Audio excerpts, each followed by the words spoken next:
Obsession. It starts small. An unanswered text, a lingering stare, a chance encounter that doesn't feel so accidental. At first, it's easy to brush off.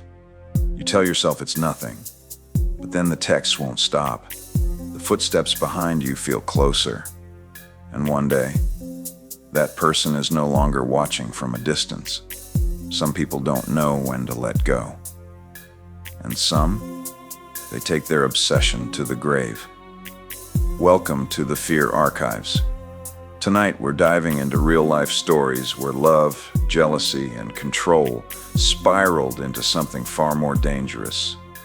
Stories of those who ignored the warning signs until it was too late.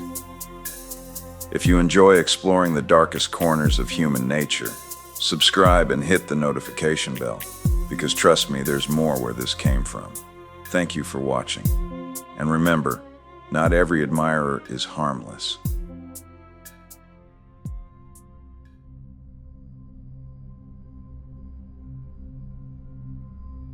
I always believed that when a relationship ended, it just ended.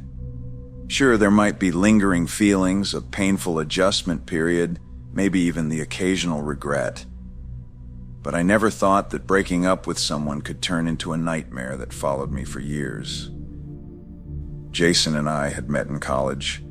He was charming in a quiet, brooding way, the kind of guy who could make you feel like the only person in the world when he looked at you. We started dating in our final year, and for a while everything was good. Not perfect, but good. He was a little jealous sometimes, but he always had a way of making me feel guilty for even noticing.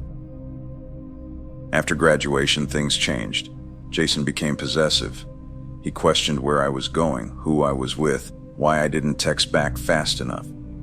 Little things turned into big fights, and the person I had once loved now felt like a shadow looming over me. I knew I had to leave. Breaking up with Jason wasn't easy. He cried, begged, promised to change. When that didn't work, he turned angry. He left voicemails screaming at me, then followed up with texts apologizing, saying he couldn't live without me, and then nothing. For months, it was quiet. Too quiet. I convinced myself that he had moved on, that I was safe. I was wrong. It started nearly a year after our breakup. A single text from an unknown number. "Hey, stranger." I stared at it, my stomach twisting. I didn't respond. A week later, another message. "Thinking about you." I blocked the number, but the texts kept coming, always from different numbers, always vague, but undeniably from him. "I miss you. Still as beautiful as ever. You can't ignore me forever." I changed my number. For a while, things were quiet again, until the night I saw him on TV. One evening after work, I was curled up on my couch, flipping through channels absent-mindedly, when a segment about an art gallery opening caught my eye. The camera panned across the room, showcasing the guests, and then him, Jason. He was only on screen for a moment, but it was enough. He looked different, gaunt, unkempt, his eyes darker than I remembered. My heart pounded in my chest. It had to be a coincidence, right? The next day, my phone buzzed with a message from an unknown number. "Saw you on TV, still beautiful." My blood ran cold. I wasn't on TV. Confused, I checked my social media. A friend had posted a video from the event, and there I was, laughing, unaware I was being filmed. Jason wasn't watching the news. He was watching me. That was the night I stopped feeling safe. I deleted my social media, made my accounts private, and told friends not to post about me. But it didn't stop. Weird things started happening. I'd come home to find my apartment door unlocked, even though I was sure I had locked it. Small things in my home felt off. A book slightly moved, a picture frame tilted. Nothing big, just enough to make me question myself. Then one night I came home late from work and found a single rose on my doorstep. No note. The police didn't take it seriously. No threats, they said. Could be a coincidence. It wasn't. A week later, I heard scraping outside my bedroom window in the middle of the night. I lived on the 3rd floor. I barely slept after that. The final straw came 3 months later. I was walking home from work when I felt it. That unmistakable sensation of being watched. I turned the corner, and in the reflection of a store window, I saw him, Jason, standing half a block behind me, staring. I didn't think. I ran. Heart pounding, I made it to my building and slammed the door shut behind me, locking it. I rushed to my window and saw him standing across the street just watching. That night I slept with a knife under my pillow. The next morning I went straight to the police, demanding a restraining order. Jason never showed up to contest it. Then, just like that, he disappeared.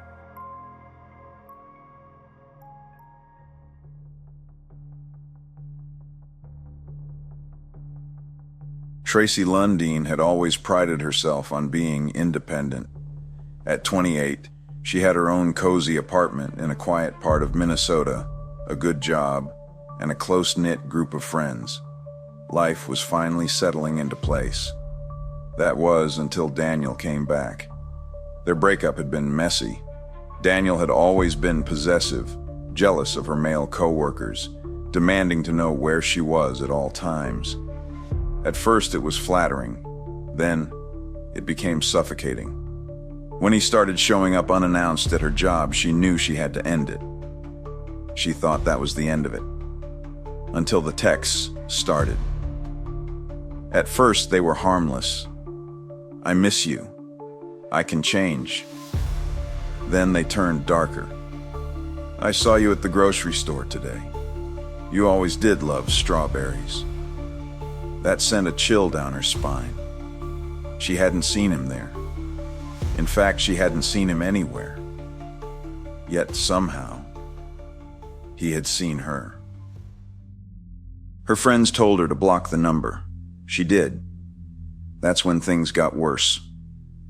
One night, she came home from work, exhausted. She tossed her bag on the couch, kicked off her shoes, and made her way to the kitchen. That's when she noticed it. Her fridge was open. Just slightly. Had she left it that way? She shook it off, convincing herself she must have been in a rush that morning. But as she turned to leave the kitchen, something caught her eye. On the counter sat a single strawberry. Her blood ran cold. Had she bought strawberries recently? She didn't think so. Then the call started. A blocked number. Heavy breathing on the other end. Then a whisper. "You look so peaceful when you sleep." She dropped the phone. Tracy called the police. They took a report, told her to change her locks, and advised her to be careful. But what could they do with no proof? No forced entry. No evidence. That night, she barricaded her bedroom door and barely slept. The next morning, she found her front door wide open. She swore she had locked it. A week passed and nothing happened. Maybe it was over. Maybe Daniel had finally moved on. Then she woke up to a soft creak. Her bedroom door was opening. She reached for her phone, but a voice in the darkness froze her. "You left the window unlocked tonight."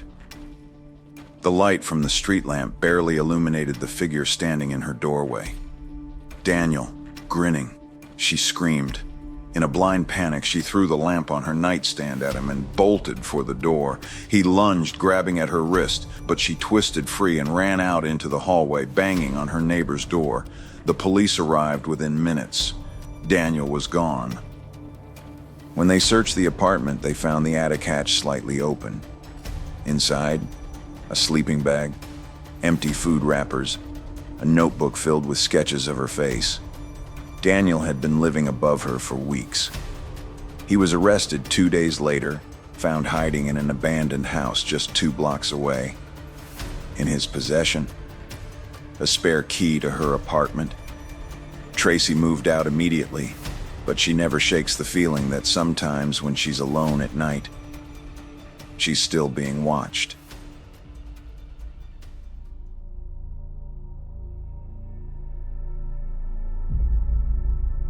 Mark Dalton had always been a guy who believed in second chances. Maybe that's why he stayed with Rachel Summers longer than he should have. Their relationship started like something out of a movie. Fiery, passionate, all-consuming. Rachel was intoxicating. She made him feel like the center of the universe. But soon, that universe shrank. Rachel wasn't just in love, she was obsessed. At first, it was flattering. She wanted to be around him all the time, texting him constantly, checking in on him if he was 5 minutes late to a date. Then came the jealousy. If he so much as laughed at another woman's joke, Rachel's mood would shift. Her bright, playful demeanor would harden into something dark and unreadable. Mark dismissed it as insecurity, promising her she was the only one for him. But promises weren't enough for Rachel. As months passed, the intensity turned suffocating. She began showing up at his job unexpectedly, waiting outside his gym, finding excuses to bump into him wherever he went. Then the fights started, screaming, crying, throwing things. It was a cycle. She'd explode, then beg for forgiveness, swearing she'd change. Mark wanted to believe her, until the night she threatened to kill herself if he ever left. That was the breaking point. When Mark finally ended things, Rachel's reaction was worse than he had imagined. She sobbed, she screamed, she begged. Then the messages started, hundreds of them. "I love you, Mark. We're meant to be." Hours later, the tone changed. "You'll regret this." For weeks, she lurked in the background of his life. He'd catch glimpses of her car parked down the street from his apartment. His phone buzzed at all hours. Unknown numbers, blocked calls, voicemails of just breathing. One night he woke up at 3 a.m. to the feeling of being watched. His heart pounded as he scanned his dark room. Nothing. But when he checked his phone, his stomach turned to ice. A text from an unknown number. "You look so peaceful sleeping." Mark bolted out of bed, checking his windows and locks, all secure. But when he opened his front door, something was waiting for him. A single Polaroid picture, taken through his bedroom window. It was him, sleeping. He called the police, but there was nothing they could do. Rachel hadn't technically broken any laws. "Just block her number," they said. "Get a restraining order." Mark changed his locks, installed security cameras, even started staying with a friend. But Rachel wasn't done. 1 week later, Mark was finally feeling safe again. He hadn't heard from Rachel in days. Maybe she'd finally moved on. That night, his friend dropped him off at home. The apartment was dark, still, but something felt wrong. When he stepped inside, he immediately smelled it, a sickly, metallic tang. His gut twisted. The air was heavy, thick, wrong. He moved slowly down the hallway, his pulse hammering against his ribs. He reached his bedroom door, and that's when he saw it. Rachel. Lying on his bed, still, silent, staring. Her skin was pale, waxy under the dim light. A knife rested loosely in her hand, its blade dark with dried blood. Her wrists were... Mark staggered back, bile rising in his throat. His mind barely registered the words smeared on the wall above the bed, written in her own blood. "Now you'll never forget me." She had broken in, slipped past his locks, crept into his home one last time. And she had done this for him. Mark never slept in that apartment again. Some breakups leave emotional scars. This one left ghosts. Rachel's love wasn't love at all. It was obsession, control, and destruction. A tragic ending to a toxic relationship. One that proved that sometimes when love turns dark, there's no way out.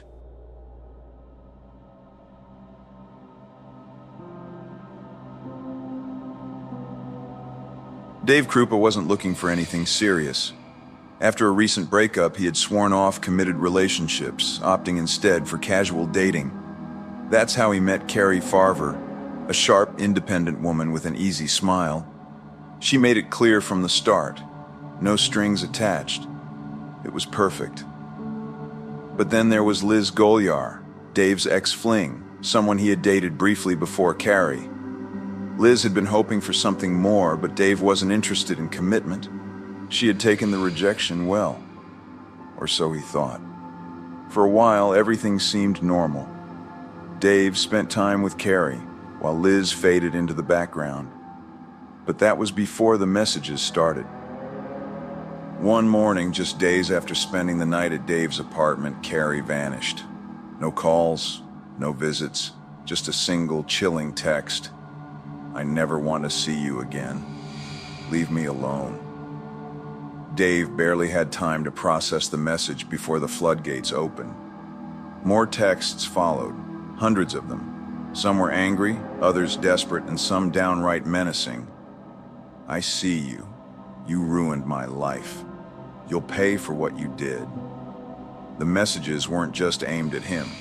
Liz was getting them too.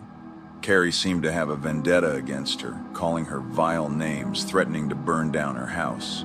Liz would reach out to Dave, shaken by the sheer intensity of it all. "I think she's stalking me too," she confided in him. But something didn't add up. Carrie's mother, Nancy, hadn't heard from her either, not in person, not over the phone, only through those erratic text messages. Carrie had even missed her own son's birthday, something completely out of character. But when Nancy pressed for a phone call or a meeting, the responses were always the same. "Leave me alone. I don't want to be found." Weeks turned into months, then into years. Carrie's messages never stopped. They followed Dave everywhere, at work, at home, even to new addresses. He changed numbers, but she always found him. Hundreds of messages turned into thousands. One day, an email came with a photograph attached, a picture of Dave and Liz taken inside his apartment. He had no idea how anyone had gotten inside. "I'm watching you." It felt like a haunting. Then, the threats escalated. Liz's house caught fire. Dave's car was vandalized. The messages became more deranged. "You'll die for what you did to me." It was relentless. Kari had become a digital phantom, a vengeful spirit that refused to disappear, but no one could find her. No one had seen her in 4 years. And then, finally, the truth came crashing down. A detective working the case made a chilling discovery. Carrie Farver had never been alive to send those messages. She had been dead the whole time. All those texts, the threats, the photos, the stalking. It wasn't Carrie. It was Liz. Liz Golyar had murdered Carrie in a fit of jealousy, stabbed her to death, and then spent years impersonating her. She had sent the messages to herself, set her own house on fire, and orchestrated the entire haunting to keep suspicions away from herself. It was an obsession so deep, so deranged, that she had erased Carrie from existence while keeping her alive through technology. Liz was arrested in 2016. Authorities never recovered Carrie's body, but the evidence was overwhelming. In a final twist, they found a digital note hidden on Liz's hard drive, a confession typed out in chilling detail. She was sentenced to life in prison. But even now, sometimes Dave wonders, what if the messages never stop? Because after all those years, one thing became terrifyingly clear. Carrie Farver was never the one haunting him.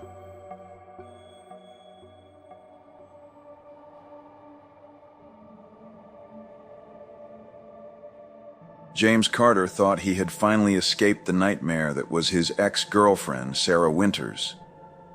Their relationship had been intoxicating at first, passionate, all-consuming. But soon, James realized that Sarah's love came with a price. Her affection was possessive, her devotion suffocating. She needed to know where he was at all times, who he was speaking to, why he wasn't answering fast enough. At first, he mistook her obsession for devotion, but then things got dark. Sarah would appear outside his apartment unannounced, watching from across the street for hours. If James went out with friends, she would call relentlessly, crying, screaming, accusing him of cheating. On one occasion, after ignoring her calls, he came home to find his apartment filled with roses, hundreds of them. The air was thick with perfume, suffocating, cloying. It had taken her hours to set up, but James hadn't given her a key. That's when he knew she had been inside. Breaking up with her wasn't easy. The night he ended it, she collapsed to her knees, gripping his legs so tightly he could barely move. Her sobs echoed in his apartment, raw and desperate. "Please, James, please don't do this. I can change." But James was done, or so he thought. For weeks, Sarah's messages flooded his phone. At first, they were emotional pleas. "I love you, James. I'll wait forever." Then they turned angry. "You'll regret this." Finally, they became chilling. "If I can't have you, no one will." James blocked her, changed his number, moved to a new apartment. He told himself it was over. But deep down, a part of him never stopped looking over his shoulder. Then came the note. It was a Thursday evening when James arrived home and saw it taped to his door. A single scrap of paper, torn and uneven at the edges. 3 words scrawled in crimson ink. "I found you." His heart pounded. He hadn't told anyone his new address. How did she know? That night the calls started again. Unknown number, heavy breathing, a soft giggle. Sometimes just silence. James told his friends, even the police. "She hasn't committed a crime," they said. "Just ignore her." He tried, until the night he saw her. James had been winding down for bed when he felt it. A prickle on the back of his neck, the unmistakable sensation of being watched. He turned slowly toward the window, and there she was, outside, on his second-floor balcony. Her eyes were wild, unblinking. She was smiling. James stumbled backward, his breath caught in his throat. He scrambled for his phone, dialing 911 with shaking hands. But by the time the police arrived, Sarah was gone. No forced entry, no proof. Just a single red lipstick stain smeared on the glass. The next night, James slept with a knife under his pillow. 2 days later, his co-workers reported him missing when he failed to show up for work. The police arrived at his apartment, finding the door slightly ajar. Inside, the air was thick with the scent of roses. James was in his bed, motionless, a deep wound in his chest, the knife still embedded. And Sarah, nowhere to be found. A single crimson kiss was pressed against his forehead, lipstick the same shade smeared on his window.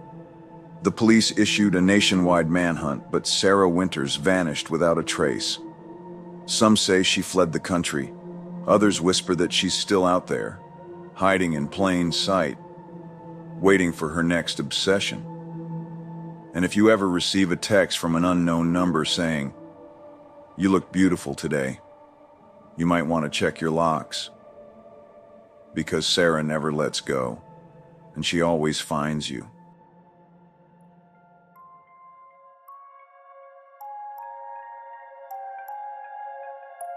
Shanna Grice had her whole life ahead of her. At 19, she was full of dreams, laughter, and the promise of a future she was just beginning to shape. She lived in the quiet town of Portslade, East Sussex, where life was supposed to be simple, uneventful. But lurking just beneath the surface of her normal routine was something dark, something insidious, an obsession she never should have had to endure.